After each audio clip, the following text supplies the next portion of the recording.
Jangan lupa subscribe YouTube channel Metro TV News dan jangan lupa nyalakan notifikasinya. Ya pemirsa, kalau tadi sudah dibuka dengan informasi dari kebutuhan pokok di pasar tradisional yang ini naik, tentu ini membuat banyak bunda-bunda di rumah yang harus berpikir otak, berputar strategi untuk bisa mengisi kebutuhan dapur. Karena harga sejumlah kebutuhan pokok di pasar tradisional di Kota Medan, Sumatera Utara misalnya terpantau melonjak naik. Kenaikan harga ini bahkan mencapai 30% dari harga normal. Dan untuk melihat lebih jelas kenaikan harga, berikut kita simak liputan dari rekan Dana Pangaribuan di pasar tradisional MMTC Medan. Kita lihat bersama ya. Menjelang tahun baru 2022, harga sejumlah kebutuhan pokok di pasar tradisional Kota Medan, salah satunya di pasar NMTC Kota Medan, mengalami kenaikan. Di antaranya adalah bawang merah, bawang putih, kemudian daging, dan juga telur. Telur ini bahkan naik mencapai lebih dari 30%. Dan untuk mengetahui seperti apa harga telur saat ini dan juga apa penyebab kenaikannya, kita akan berbincang dengan salah seorang pedagang yang ada di pasar MTC Medan, dengan Bang Stephen. Bang Stephen, selamat pagi menjelang siang. Bang Stephen, boleh disampaikan seperti apa saat ini harga telur jelang tahun baru 2022? Apakah mengalami kenaikan atau seperti apa, Bang? Mengalami kenaikan sangat drastis. Biasanya harganya berapa, Bang, untuk di Kota Medan, baik per butir ataupun per kotak?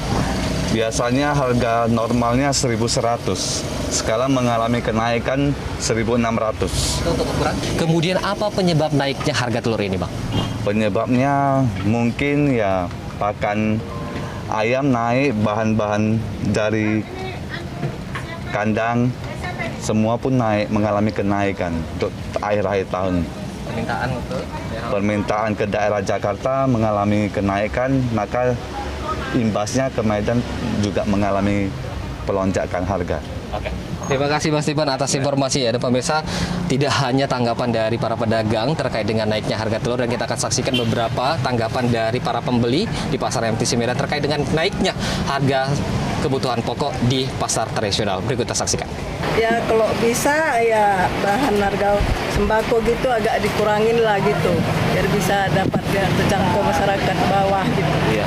Ya sangat sulit sekali, sangat memberatkan lah bagi masyarakat biasa ya. Apalagi macam-macam kita ini penghasilan nggak tetap, ya tentunya memang yang sangat sulit.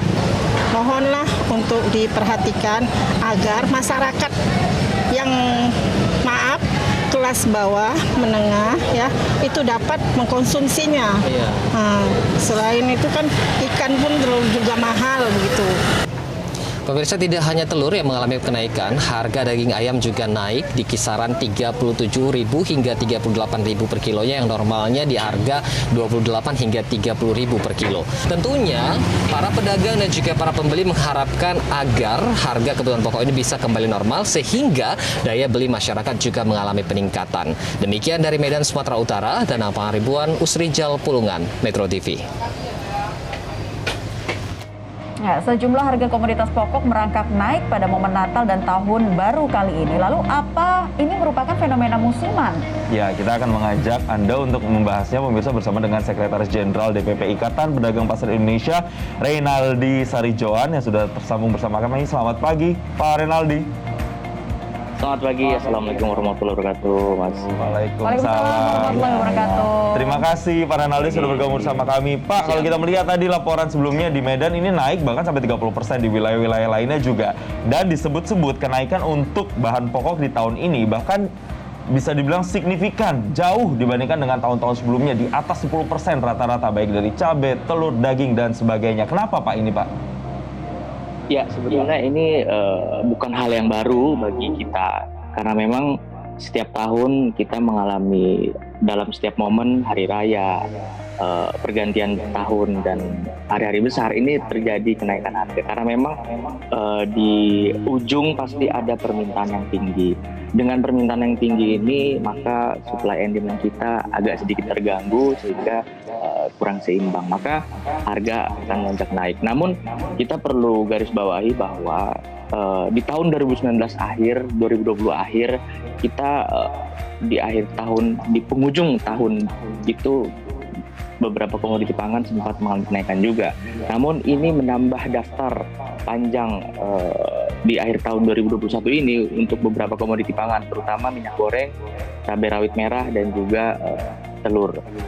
Cabai rawit merah ini kita dapat beberapa laporan yang mana pedagang dan juga emak-emak tentunya yang merasakan betul betapa pedesnya cabai rawit merah ini, mencapai 130 sampai 135 ribu. Ini hampir sama dengan harga daging segar di pasar, maka harus kita garis bawahi. Kemudian harga minyak goreng juga sama, tertinggi di DKI Jakarta rata-rata mencapai 20.000 sampai 20.500, dan paling tinggi di level nasional itu ada di Maluku dan Maluku Utara, harganya mencapai 21.000 sampai 22.000. Karena memang sawit sedang naik-naiknya, maka harga dalam negeri juga kemudian naik. Kemudian terakhir ada telur ayam yang biasanya kita dapati kisaran 20 sampai 22.000. Ini melonjak cukup signifikan di akhir tahun 2021 ini, mencapai 32.000. Ini daftar panjang sejarah di negara kita, di mana ada 3 komoditi pangan yang akhirnya naik, termasuk juga tadi ada ayam boiler, ras, dan lain sebagainya. Itu juga menjadi catatan kami Ikatan Pedagang Pasar Indonesia. Ini naiknya nggak wajar. Karena apa? Karena memang kalau kenaikan wajar itu paling 1.000, 2.000, 3.000 Mas dan Mbak Naila. Ini mencapai 100% lebih untuk cabai rawit merah. Untuk itu kita harus sama-sama bergotong royong, nggak hanya kementerian terkait seperti Kementerian Perdagangan, Kementerian Pertanian, Perindustrian juga. Kita semua harus berjibaku gotong royong bersama untuk bagaimana caranya. Anda katakan tadi memang ini sebetulnya bukan hal yang pertama kali terjadi, bahkan setiap tahun ini mengalami kenaikan. Namun apakah ini bisa dibilang fenomena musiman? Tapi tadi Anda katakan juga kenaikannya ini tidak wajar. Apakah ini menjadi sinyal bahwa terjadinya transmisi kenaikan pangan global yang berpengaruh terhadap kondisi pangan lokal?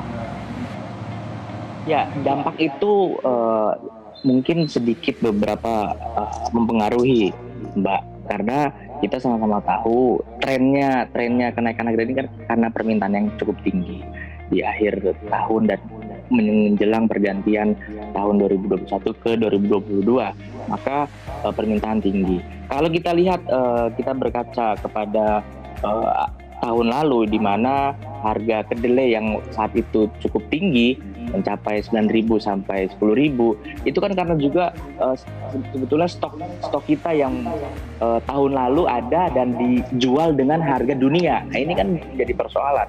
Maka kita harapkan stok yang ada saat ini untuk kebutuhan kita menjelang tahun 2022 juga digelontorkan ke pasar agar permintaan yang tinggi ini harus diantisipasi dengan adanya stok. Kalau stoknya aman, kami kira harga juga dapat mampu ditekan, Mbak Naila. Demikian. Oke, baik.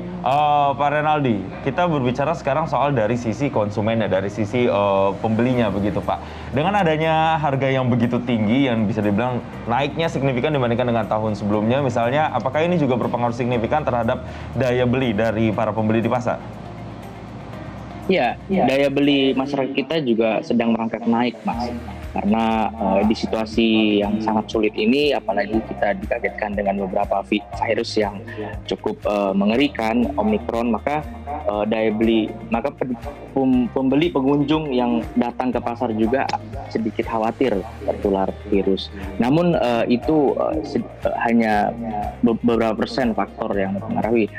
Kemudian terkait juga dengan masyarakat hari ini, kita lihat bahwa pedagang juga omsetnya masih belum stabil. Jadi kalau hari ini menjadi momentumnya pedagang atau petani, ya seharusnya kami harapkan itu, karena memang keuntungannya harus didapat oleh petani dan pedagang. Kalau ternyata tidak, ini kan jadi masalah. Maka kita harus cermat dalam menghadapi situasi ini. Besar harapan kami dari Ikatan Pedagang Pasar Indonesia ialah ke depan harus ada grand design pangan, Mas, Mbak Naila. Kalau grand design pangan kita nggak dikelola dengan baik, nggak ditata dengan baik, maka tata niaga pangan kita akan carut-marut terus setiap hari, setiap tahunnya bahkan. Maka ini penting Oke, terakhir singkat memetakan saja, Mas Renaldi, apakah Anda melihat ada dugaan permainan kartel di sini? Kalau kami lihat, kami hanya menduga-duga saja.